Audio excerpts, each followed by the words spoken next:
back in Alex, Oklahoma.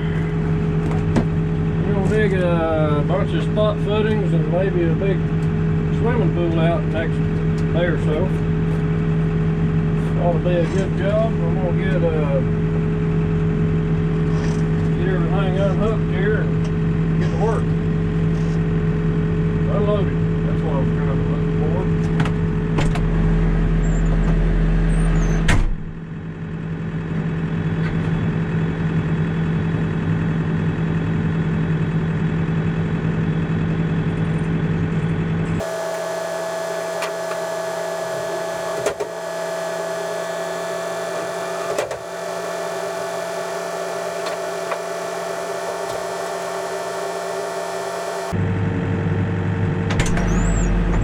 150 balls. Oh my God.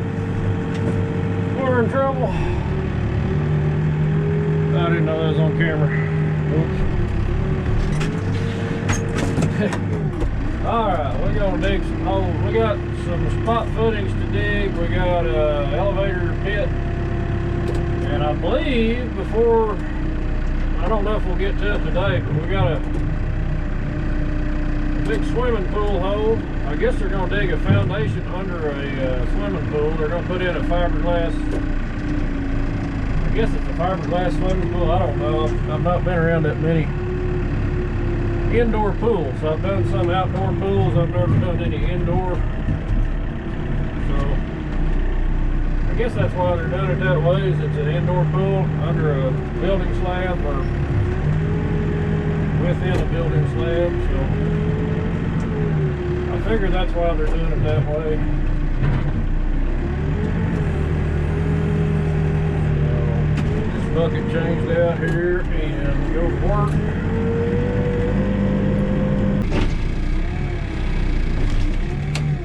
Our 30-inch bucket, that's the biggest bucket I carry with me.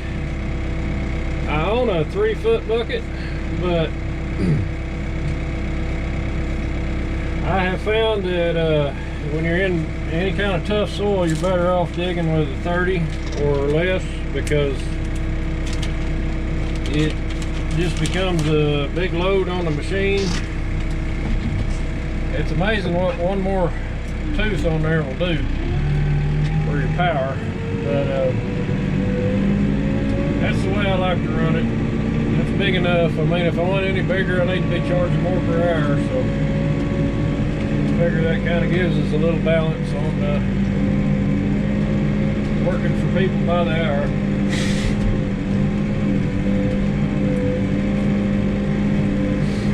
Oh man, I've had a cold ever since I got back from our little trip.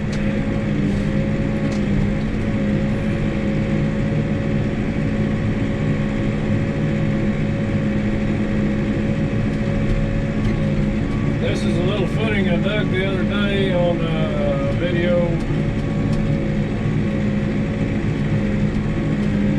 Red Me and Me, I think was what I called it. Back in Alex, Oklahoma. These guys got all these poured.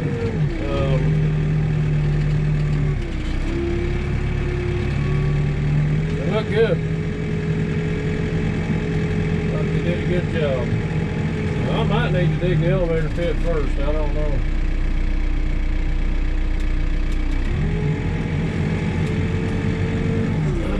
Where's the laser? See what they got set up here. It's on that end there. We'll start on this end and work our way out to the end. I'm assuming that's an elevator. I don't know how they're going to do that, because they got to bench that elevator pit. We might have to have a little discussion on what they want to try to do on that.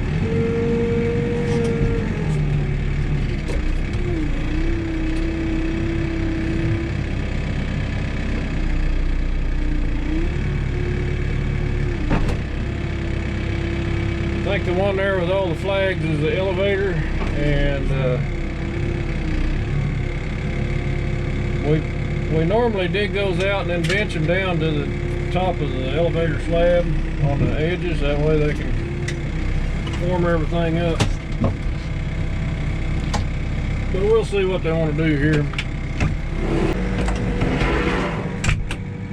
Okay, we're gonna dig. We've got some spot footings here that are gonna run into the elevator pit, probably 3 of them. The elevator pit's probably gonna be about 6 foot deep, I'm guessing.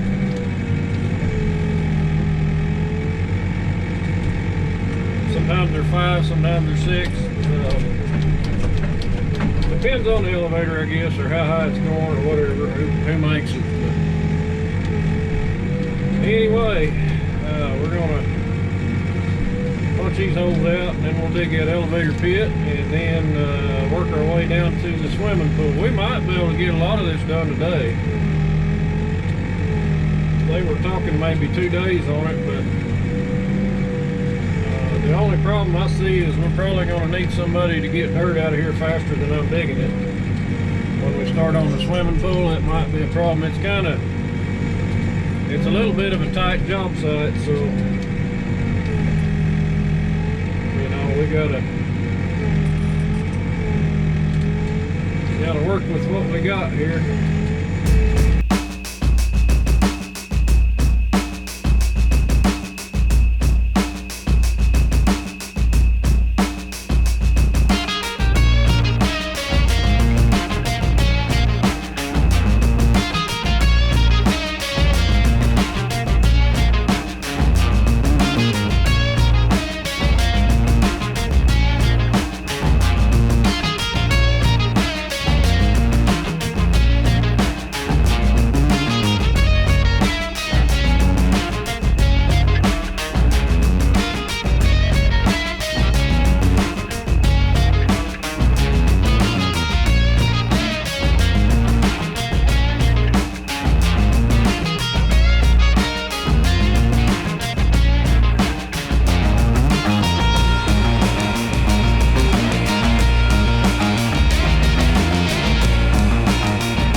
about to finish this big old hole up.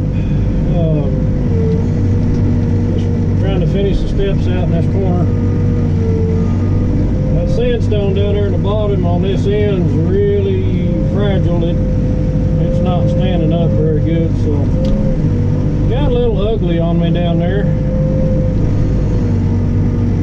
But it's going to work for what they're doing with it. Most of this gets backfilled with dirt anyway, so it's not that big a deal. But anyhow, pretty good day. Let's see, it is about 3:30. I started digging this hole about 3.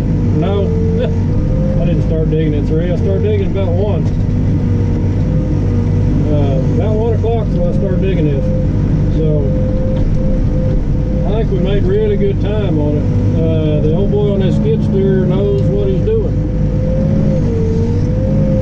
I've had guys that, you know, that can't keep up with you. They don't know where to how to stay ahead of you. This guy here, I can work with him all day. We can move a lot of dirt. He did a hell of a job today, I'd say that anyway. This guy rarely asks me for help. I get a lot of skid steer operators that want me to push dirt in a bucket, and it just takes up more of your time, takes up more of your fuel. And like I say, this is not really coming out that great in this corner. I don't like how it looks, but it's going to be all right. These guys are happy it's done. They thought it'd take me 2 days to do these and the footings over there, but we're going to be done before 4 o'clock, it looks like. Because this is about all we got left. Just a little bit here. But this is what keeps me in business. It's not